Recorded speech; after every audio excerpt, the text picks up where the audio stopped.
Iya, Assalamualaikum warahmatullahi wabarakatuh.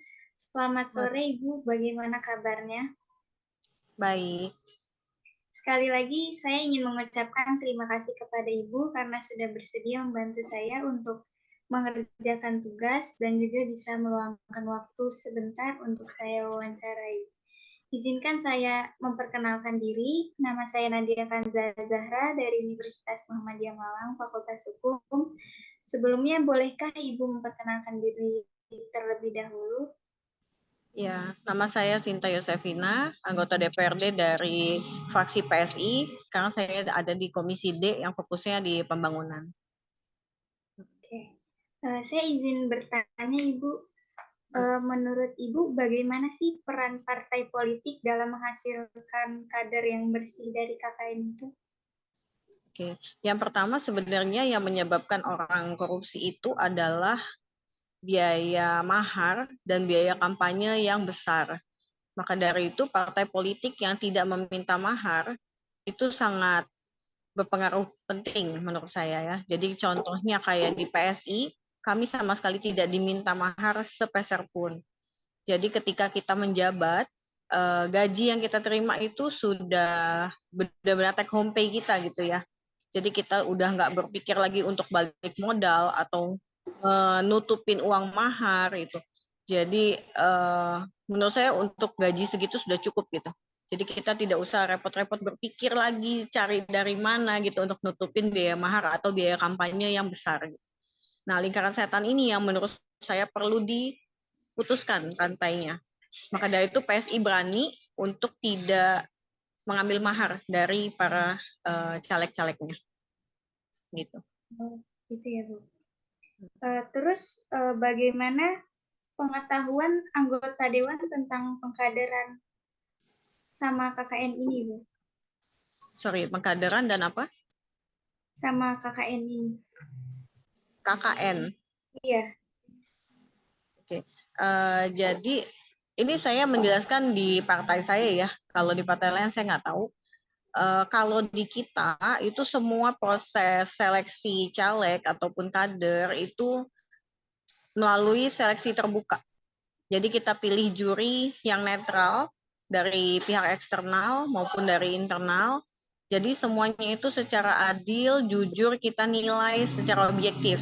Jadi bukan karena dia anak siapa, anak pejabat atau anak konglomerat, maka dia bisa jadi caleg gitu. Enggak. Tapi karena memang kemampuan dari masing-masing caleg tersebut. oh, baik. Berarti itu eh, perannya sangat bersih ya, Bu, dalam partai politik untuk KKN-nya sendiri. Partai politik yang saya jelaskan ini partai politik PSI ya. Kalau yang lain Ya. saya nggak tahu karena ya karena saya baru joinnya cuma di PSI aja, belum pernah di partai lain. Dan sejauh ini yang saya tahu PSI tetap sistemnya masih terbuka. Jadi waktu proses seleksi pun itu boleh disaksikan oleh banyak orang, ditonton dan hasil dari penilaiannya juga terbuka.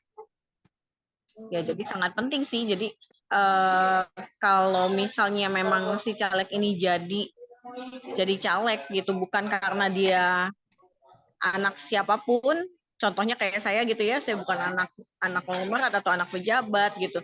Nah itu kan udah pasti nepotisme nggak ada ya, nepotisme nggak ada. Lalu untuk korupsi tadi yang saya bilang, partai tidak mengambil mahar, jadi saya juga nggak perlu repot-repot cari uang di sana sini, korupsi gitu nggak perlu, karena menurut saya gajinya sudah cukup kok gitu dari DPRD itu dari negara udah cukup. Lalu satu lagi kolusi ya, harusnya sih itu juga udah terhindarkan lah gitu dengan sistem yang terbuka ini. Oke. Lantas, saya ingin menanyakan satu pertanyaan lagi. Hmm, Bagaimana peran partai politik sendiri itu dalam KKN, Bu? perannya maksudnya gimana nih? Peran untuk menghindari KKN atau peran untuk apa? Iya, peran mungkin peran mendukung atau peran menghindarinya. Kalau peran mendukung saya rasa udah pasti jangan ya.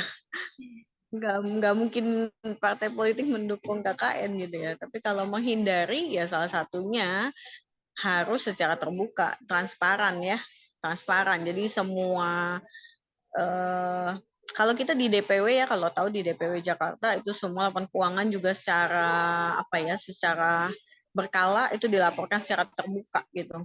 Untuk dana-dana yang diterima, dana kampanyenya, segala macam tuh semua jelas. Bahkan kayak dari donatur gitu ya. Itu juga waktu itu kita buka ke publik. Oke. Mungkin itu saja Ibu. Terima kasih atas jawabannya. Oke. Ya, sama-sama. Saya akhiri. Sekian. Wassalamualaikum warahmatullahi wabarakatuh. Selamat Waalaikumsalam. sore Ibu. Terima kasih banyak. Iya, sama-sama.